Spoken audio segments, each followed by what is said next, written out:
تکبیر تشریق پڑھنا واجب ہے۔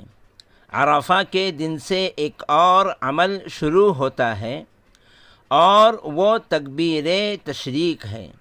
تکبیر تشریق کے الفاظ یہ ہیں: اللہ اکبر، اللہ اکبر، لا الہ الا اللہ واللہ اکبر، اللہ اکبر وللہ الحمد۔ یہ تکبیر 9 ذی الحجہ کی فجر کی نماز سے شروع ہوتی ہے اور 13ویں ذی الحجہ کی عصر کی نماز تک کہی جاتی ہے۔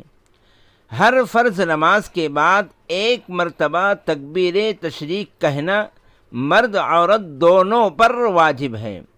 مرد حضرات ذرا بلند آواز سے اس تکبیر کو کہیں گے اور عورتیں آہستہ آواز سے کہیں گی۔